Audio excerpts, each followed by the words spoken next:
Hello, everyone, and welcome to the Pikeville City Managers Report. I'm your host, Jill Fraley, along with Pikeville City Manager Donovan Blackburn. A chance when we get to discuss all of the great things, update you on some wonderful projects that are going on in and around the city of Pikeville.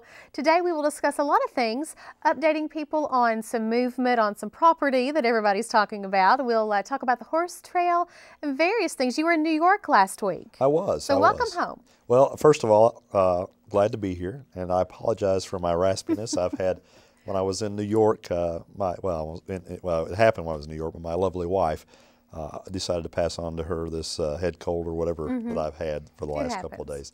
So yeah, I was in New York with this, but at least I got my voice back now, Jill. So if I'm a little raspy or drinking water, please, folks, forgive me.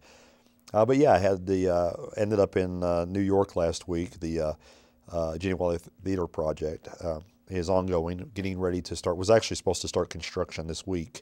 They're supposed to mobilize either today or tomorrow on the site. We're taping on Thursday. But there was a couple, well, I won't say a couple, there was probably 10 or 12 things that were still needed to be decided upon.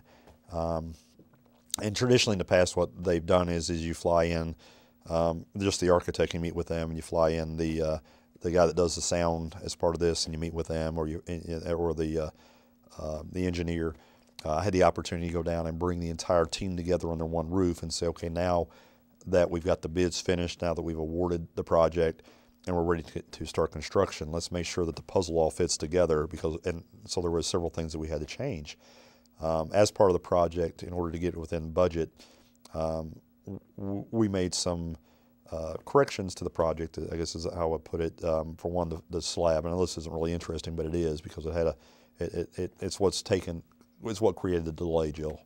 But for the slab, for example, we were able to cut, I can't remember the amount, but a couple $100,000 out of the work of the project by going with a thinner slab and putting more base down. And they had to come in and do some geotech, some core samples to make sure that this design would work. And actually what they found was it's on a lot firmer ground than they originally thought. So everything that they've done is more than meet standards, but there had to be basically a whole redesign of some things. And so I went down and met with them to talk about what they did and how it all fits together. And then there were some basic things that we needed to decide, such as the colors of the carpet and the colors on the wall, and different. We're still working with two different seat manufacturers on the seating system.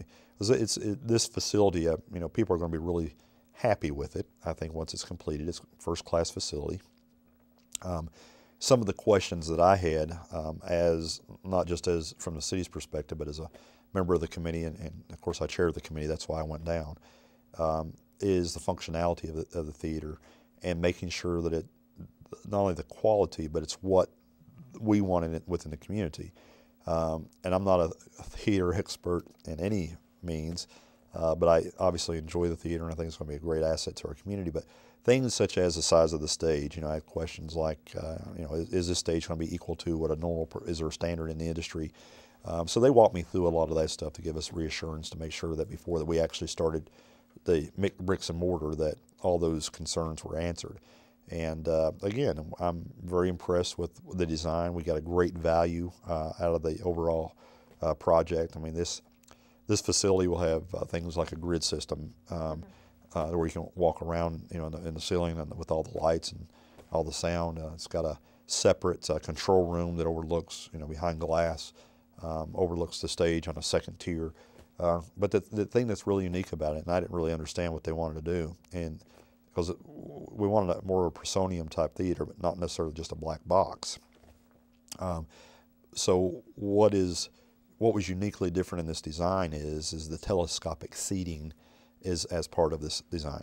So what happens is in the initial phase will be a 200-seat theater, and with one of the things that we did added a little or extra to the project is that the typical seating is a 32-inch seating, meaning that when you sit down, it's 32 inches from your tail end to the seat in front of you, and we expanded that to 36 to make it more comfortable.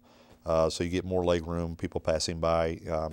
When I was in New York, I caught a Broadway show, and those theaters were built back several years ago, and literally your knees are right up against the seat, and you've got to stand up anytime somebody wants to. I would think though that when you actually attend one of those plays now, you look at it a little bit differently because you do chair the committee, and because we're getting such a state-of-the-art facility here, you notice and look for different things that you can bring back to this project.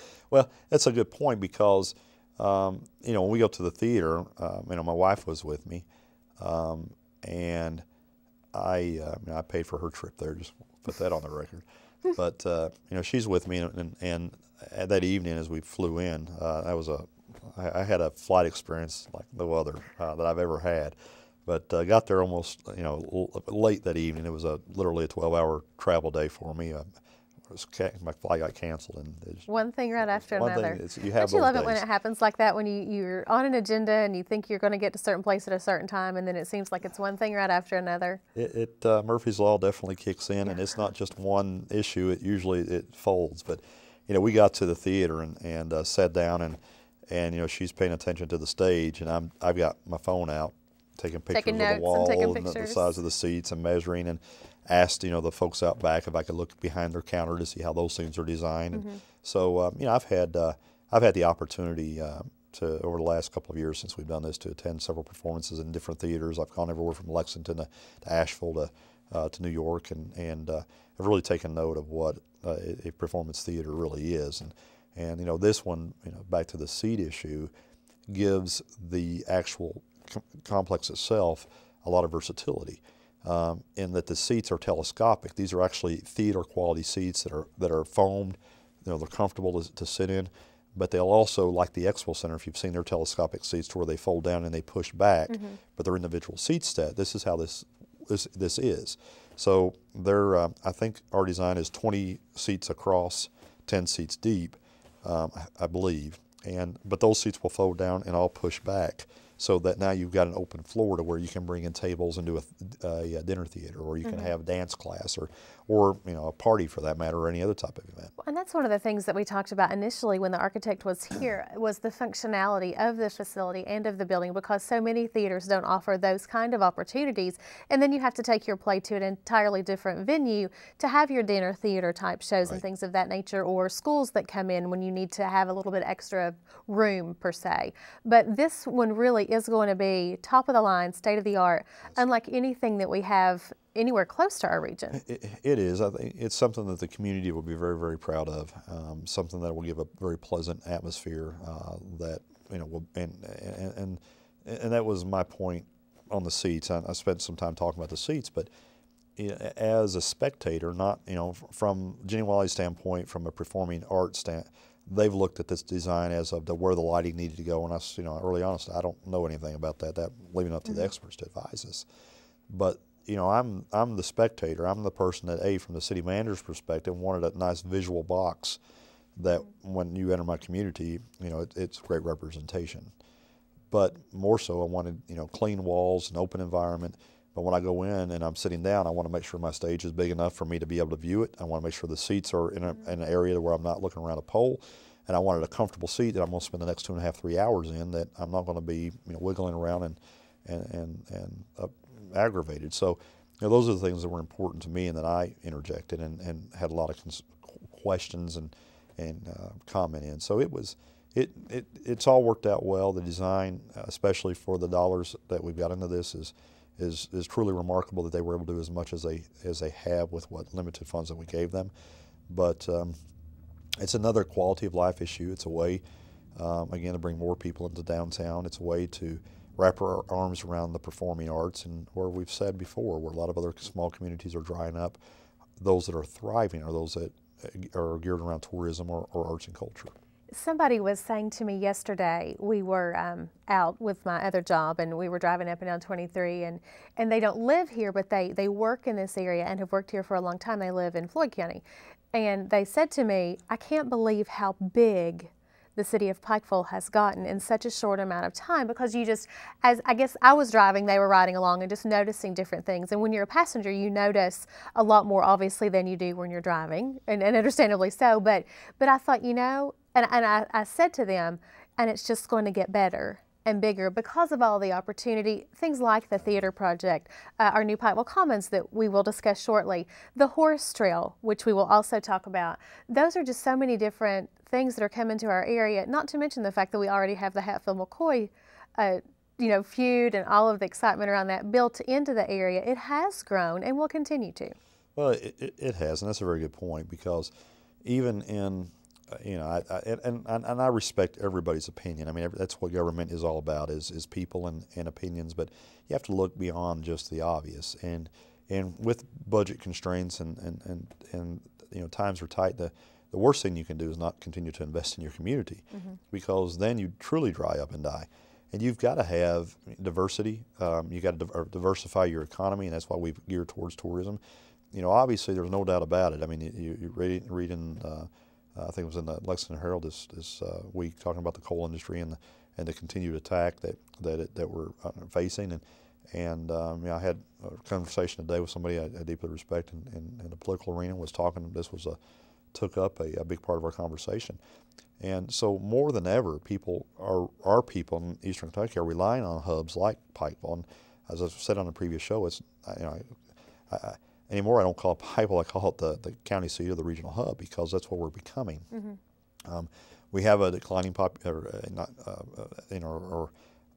our people or age is going up. I was trying to think of a statistic, but it won't come to my mind. I don't want to quote something that I don't think is factual, but when you've got an aging population, obviously health care is a major component of that. So you look at what we've diversified our economy into, which is in the health care and the retail and the entertainment and all those other components of it. So Pikeville will continue to thrive and continue to grow. And we've discussed this in the past, because then what happens when the economy slows down and there's not as much discretionary spending? People look for staycations. They look to stay home and do more things. They still want quality of life. You don't want to lose your youth, because those are your young entrepreneurs, so you've got to give them things to be able to do to keep them at home. So all these things now are more important than they've ever been before, because of a slowing or sluggish economy. When the economy is good, people have the chance to pull in an extra couple $100 and go to Lexington or go to the beach.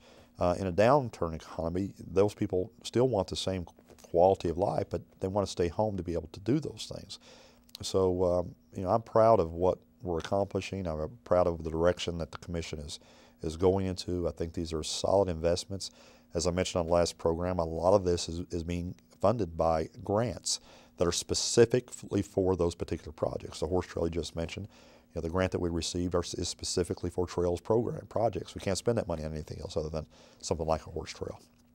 So, we're bringing money that traditionally would stay in Washington or Frankfort, and we're bringing it back to help build our economy, help build our community, help create quality of life, and hopefully have somewhat of a sustainable economy, at least here within the region. Because what you're going to see, trust me, Jill, is when this retail development opens, we're now giving people that live in our surrounding communities, whether it's Prestonsburg, to your point, or Floyd County, or whether it's Wise or all areas around and in between, the opportunity to drive 30 miles versus having to drive 120 or 150 miles, to have the same shopping experience, to have the same cultural needs, to have the same entertainment, to have the same experiences. And that's important right now more than it ever has been.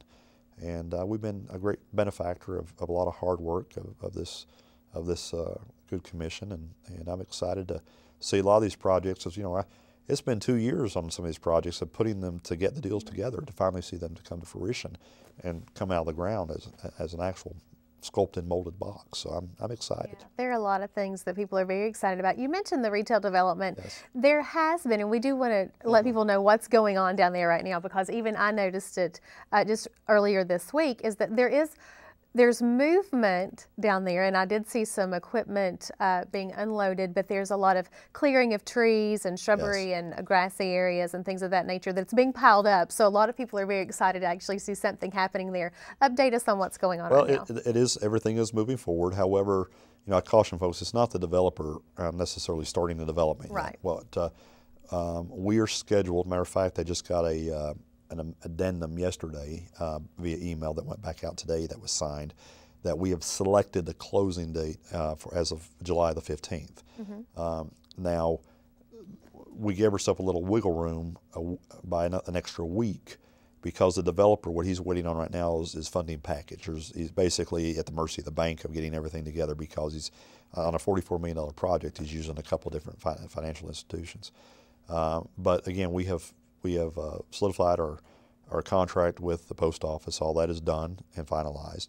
The post office, the amendment that I got today was from the post office, so they're agreeing to the closing date. So we're at the table now. The developer, what you're seeing down there right now is defining all the boundary lines of the city's property. So as the developer is doing his final draft of the actual construction plans, he needs to know where his building points are. And so they're down there doing some additional survey work, some areas that are out of the floodway that will be filled.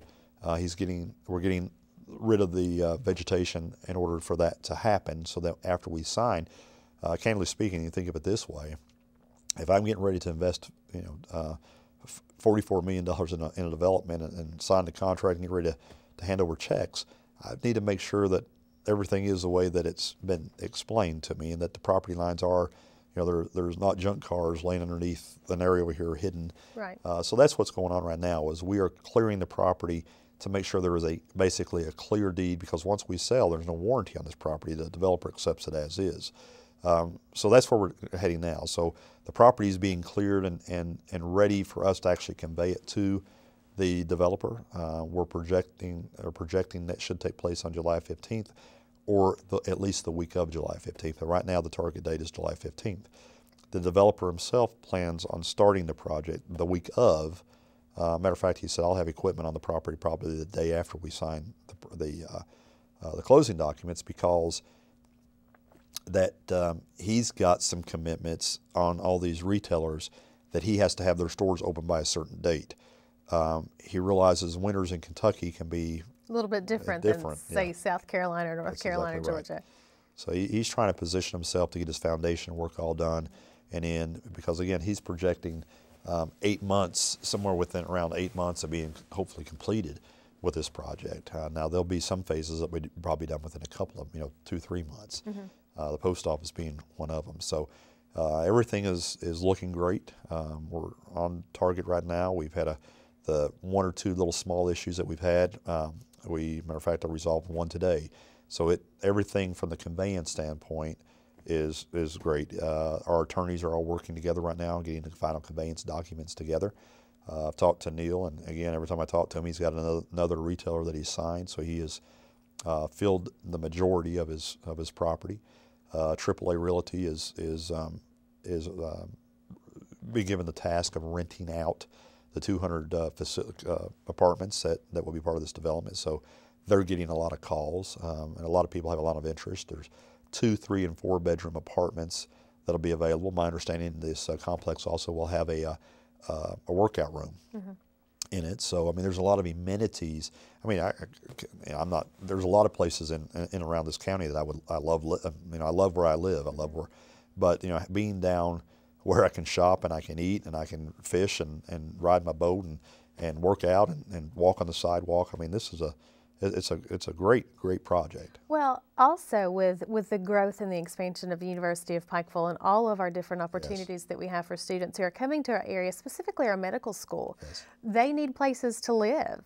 And, with all of the development opportunities we do have a little bit of a shortage of housing because of the growth that we're seeing, and because it has been so quick.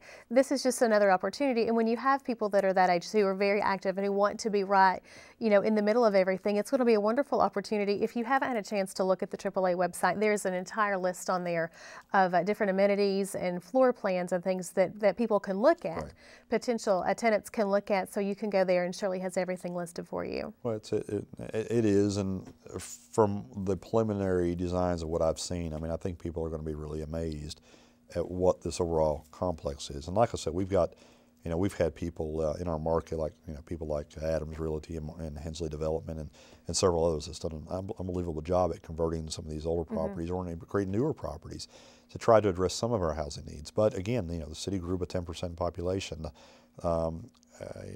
We've had different sectors such as the hospital. We keep going back to that, but if you look at how many employees have increased there over the past 10 years. It's been unbelievable. So we've got people driving from other parts of the region because of the lack of affordable middle-income housing, and this gives another option onto the market. There's a couple of other developments that I'm aware of that people are either working on. I'm working with a gentleman, you met with him yesterday, on a development that'll probably consist of 30, 40 homes. So there's a lot of, there's still a lot of growth, a lot of potential, a lot of opportunity that we'll continue to explore. And this development is just another feather in our cap. And I know that I can't wait for the day that I can look in the public and let them know who all these stores are. I don't know who all they are, but I know several of them. But people are going to be, I think, impressed and pleased. And very pleased. And I'm certain of it. One more project that we do want to give a quick update on, and I did get to see some of the work being done on it just a couple of days ago, is the horse trail and the barn, the stable facility that is being built up toward the overlook. There's actually one construction already nearing completion. It's a small, I know it's not the barn that it's going to be housing the animals, but it is maybe it's like a tack shop. I don't know what it is, or a room. It is completed though. I did see it. It's under roof. If you want to get a gander, we just ask not to stop in the construction area, but you can go over to the overlook, look to your left there, and you'll see another great amenity that's being added to the community. Between the feed area, the ring, the actual barn itself, and then they'll start on the trail itself, which I'm really excited about. The complex, is great, but candidly, where the hoofs meet the trail is out there on the trail, and I can't wait. That trail, we mentioned earlier before we came on air talking about the cross-country trail, but there's a way to kind of link these two trails together at some point, and for even those that walk.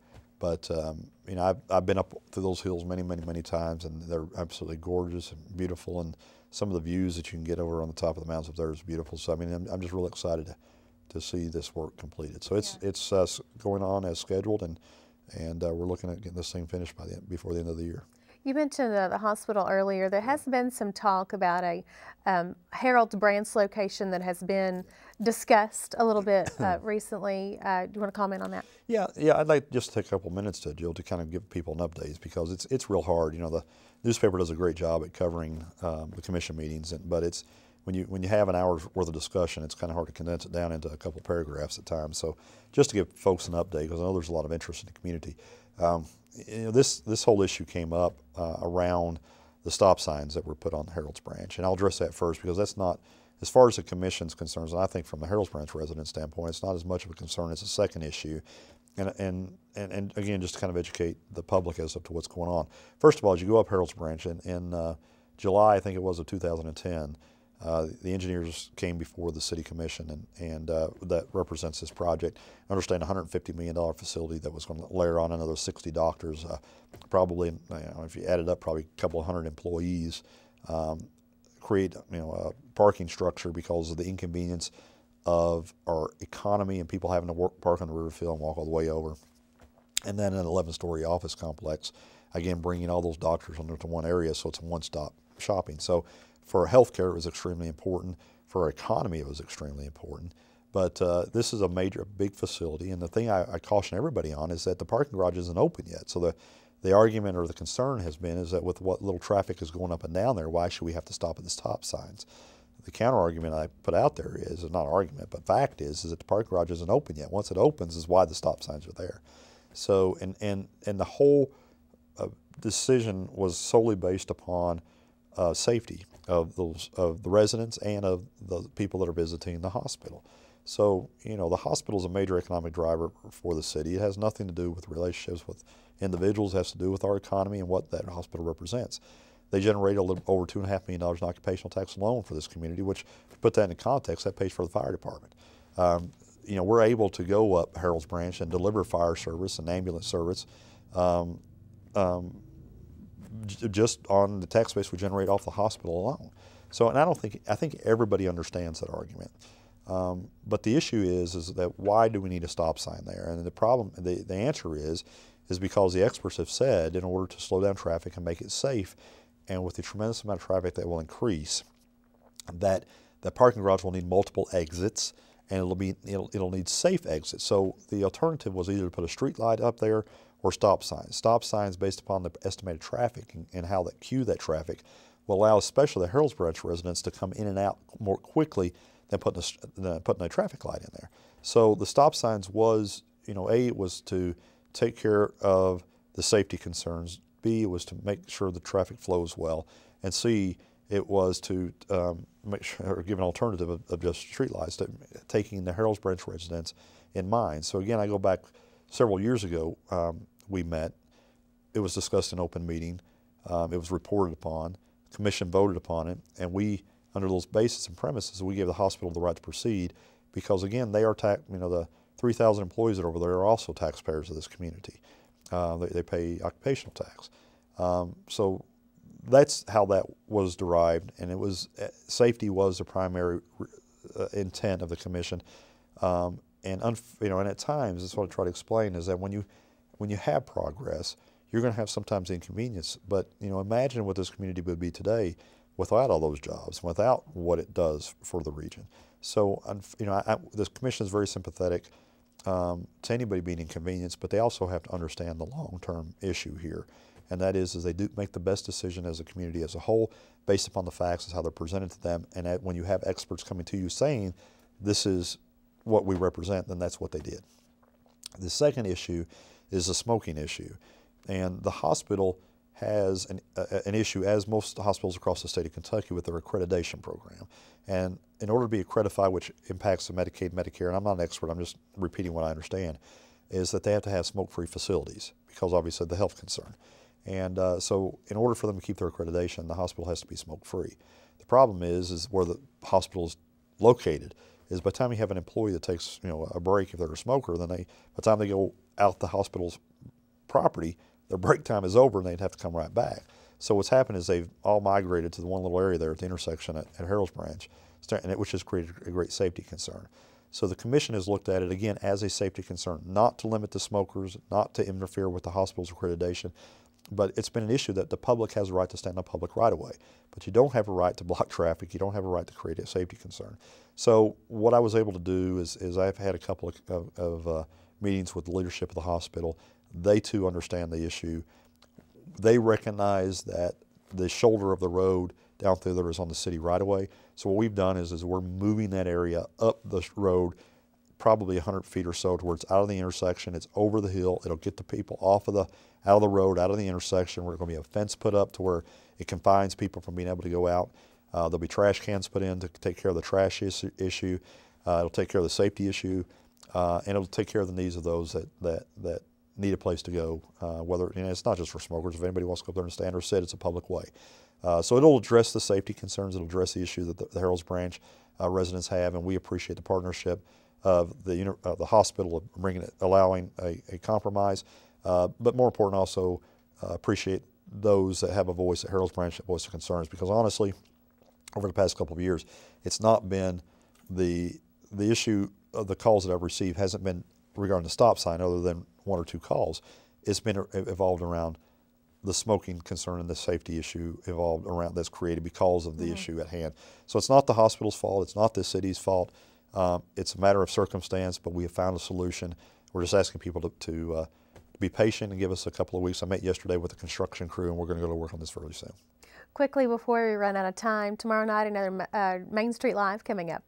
It's absolutely, we're excited about it. Again, we expect another record crowd, and people are really enjoying the event, and it's nice to come out, stomp your feet, clap your hands, and hear some good music. It'll be a good time. I'm with you. We're going to cut it a little bit short today. We are out of time, but we will be back with more in a couple of weeks to talk about all the new things that are going on, update everybody on different projects and things going on in and around the city of Pikeville. Sounds great. This has been the City Manager's Report. We'll see you next time.